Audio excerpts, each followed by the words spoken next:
네, 매주 목요일에 진행하는 코너죠. 최고의 정치 시간입니다. 더불어민주당의 김종민 최고위원 전화로 만나보겠습니다. 나와 계시죠? 예, 안녕하세요. 저 네. 김종민입니다. 네, 음성 판정 나오셨죠?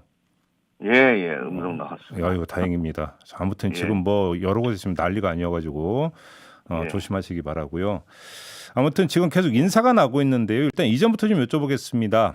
공수처장의 김진욱 헌법재판소 선임 연구관이 지명이 됐습니다. 어떻게 평가하십니까? 지금 이 선임 과정을 보면요. 예. 지명 과정을 보면 일단 공수처장 추천위원회에서 네. 그 2명이 추천이 됐는데 네. 두 분 다 대한변협에서 추천한 분들이에요. 네, 맞아요. 네. 그래서 뭐 여러 가지 논란은 있지만 추천의 가장 핵심적인 기준은 결국 정치적 중립성을 제일 우선 감안했다 이렇게 판단이 들고요. 네. 그래서 공수처가 공정하게 정치적으로 공정하게 운영돼야 된다라고 하는 그런 이제 국민들의 판단 이런 것들이 제일 잘 반영된 인사라고 생각을 합니다. 네. 아마 그런 기대에 부응하지 않을까 하는 그런 생각이 듭니다. 예. 근데 김진욱 이제 후보자가 민주당이나 문재인 대통령이 조금이라도 연고가 있나요, 혹시? 글쎄 뭐 모르겠어요. 그러니까 그 개인적인 성향이야 뭐 이제 마음속에 들어갔다 오지 않으면 모르는 거니까. 네.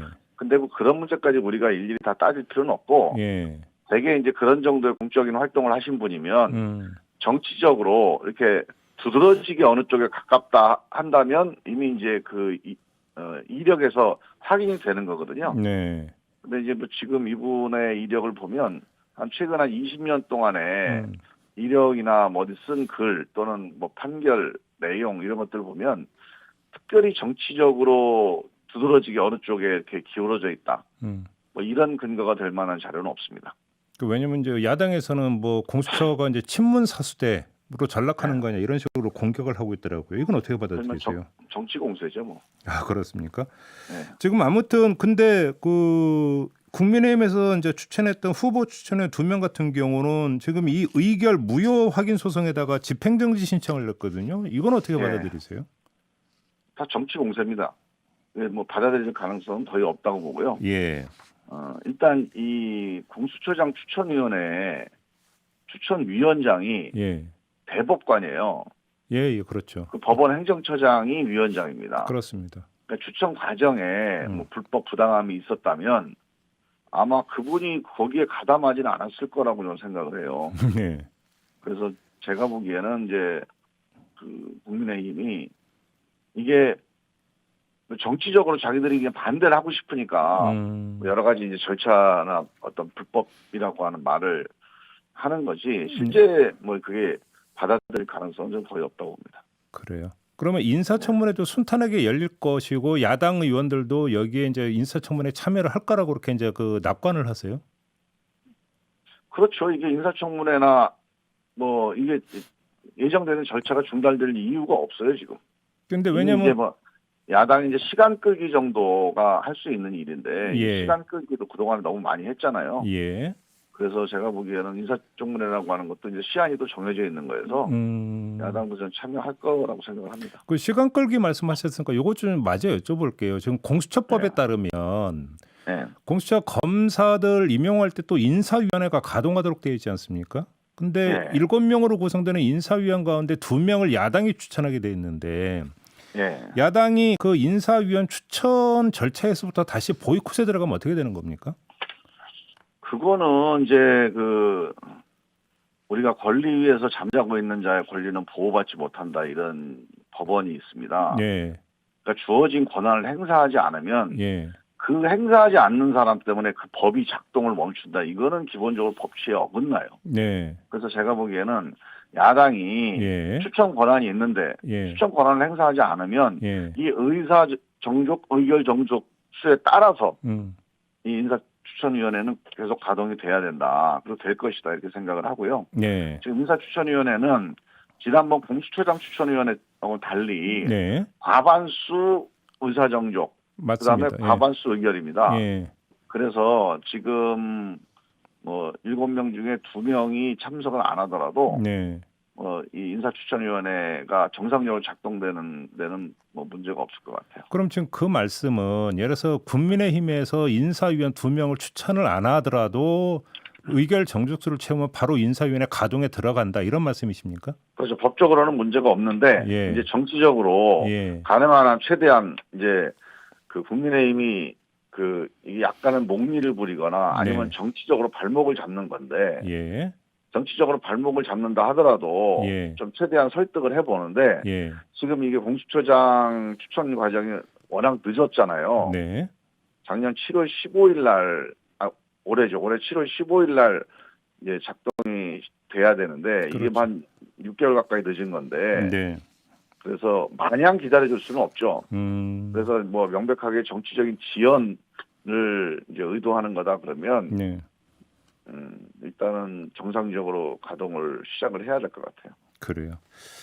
알겠습니다. 이제 법무부 장관 이야기로 좀 넘어가야 될 것 같은데요. 근데 뭐 같은 당 소속 의원이 지금 그 법무부 장관으로 지명이 됐기 때문에 평가를 여쭤볼 필요가 있을까 싶은 생각도 좀 들긴 하는데 그래도 한번 여쭤보겠습니다. 네, 일단 검찰 개혁에 대한 이해도가 네. 가장 높은 이제 후보 중에 한 명이었습니다. 네. 이 박범계 의원이 2003년도에 노무현 정부 참여정부 때 그 초대 법무비서관을 했거든요. 네. 그 이후에 지난 20년 가까이 검찰개혁의 역사를 가장 잘 알고 있고 또 그 검찰개혁의 그 진행 과정에 또 가장 핵심적인 역할을 했던 분이에요. 네. 그래서 아마 이제 문재인 대통령께서는 이 검찰개혁을 임기 내에 어느 정도 잘 마무리해서 좀 이 성과를 잘 이제 다져나가겠다 이런 생각을 하시고 가장 검찰개혁에 대한 이해도가 높은 그런 후보를 이제 장관으로 지명하셨다고 저는 생각합니다. 오늘 한 조간신문을 보니까 그 민주당에서 가장 강하게 추천했던 인물이 박범계 의원이다 이런 보도가 있던데 맞습니까? 뭐 그거는 이제 여러 가지 의견들이 있었는데 이 박범계 의원은 법무부 장관 하마평에 여러 번 올랐던 이제 후보자입니다. 예. 그래서 우리 당내에서는 늘 이제 법무부 장관 1순위로 거론되던 인물이니까 뭐 자연스러운 인사라고 봐야죠. 예, 지금 그 이제 그 법무부 라인을 보면 장관, 차관 모두 판사 출신 아니겠습니까? 맞습니다. 예. 이 라인업이 지금 법무행정에 어떻게 대처할까 좀 궁금한 부분이 있는데요. 예를 들어서 차관 교체의 여지라든 이런 게 있다고 봐야 되는 겁니까? 어떻게 봐야 되는 겁니까? 저는 그게 자연스러운 거라고 보는데요. 네. 일단은 지금 법무부 장관은 이제 검찰에 대한 최종적인 지휘 감독권자거든요. 예. 근데 이제 지휘 감독이라고 하는 것은 그러니까 사법행위에 대한 어떤 법률적인 그런 걸 전제로 해서 지휘 감독이 되는 거 아니겠습니까? 네네. 그래서 보통 우리가 이 사법 질서를 본다면 검찰의 기소행위를 최종적으로 사법적으로 뭐 통제한다고 할까, 견제한다고 할까, 아니면 거기에 대해 판단하는 게 이제 법원 아닙니까? 네. 그래서 좀 판사의 어떤 업무 중에 하나가 예. 검찰의 행위에 대한 사실은 이제 지휘 감독적 의미가 있는 거죠. 예.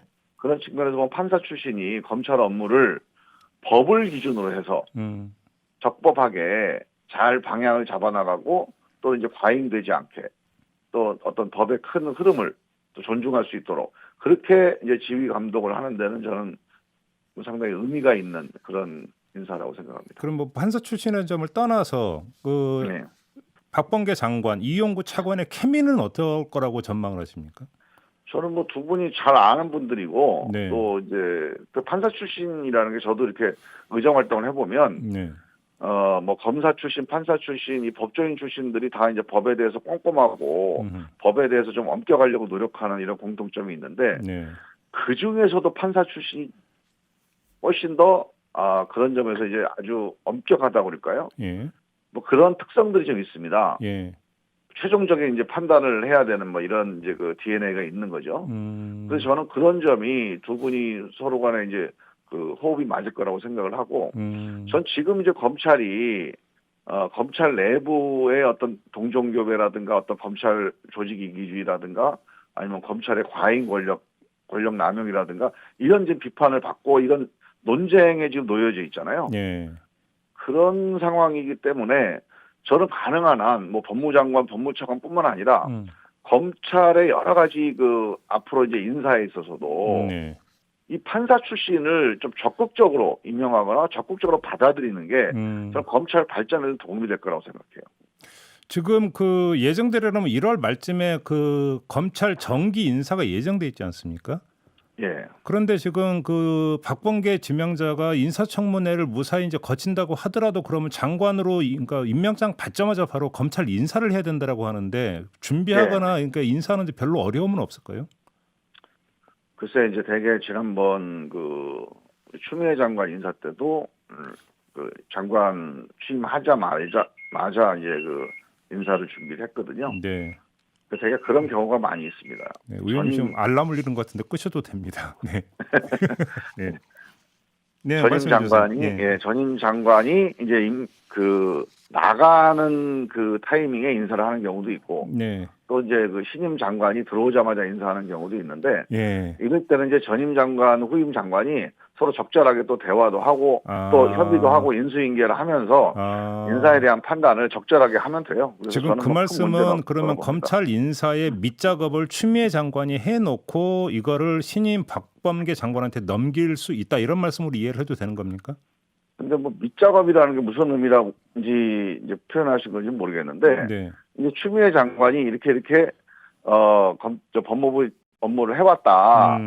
이렇게 인수인계를 할 거 아닙니까? 네. 그 인수인계를 하는 과정에서 인사에 관련된 뭐 얘기도 저는 뭐 포함될 수 있다고 보는데 그게 이제 추미애 장관이 만약에 직을 그만두게 되면 그거는 공식적인 업무라고 볼 수는 없죠. 뭐 이제 그 알겠습니다. 어떤 업무에 대한 인수인계 차원에서 의견 제시 정도는 가능하겠죠. 짧게 요거만 좀 그러니까 여쭤볼게요. 지금 같은 당 김용민 의원이 검찰청을 폐지하고 공소청으로 개편하는 법안을 발의를 하지 않았습니까? 예. 지금 이제 그 당 안에 검찰개혁 특위도 이제 가동을 시작을 했는데 이게 그 당의 전체 의견, 당론으로 추진될 여지가 조금이라도 있습니까? 어떻게 봐야 되는 겁니까?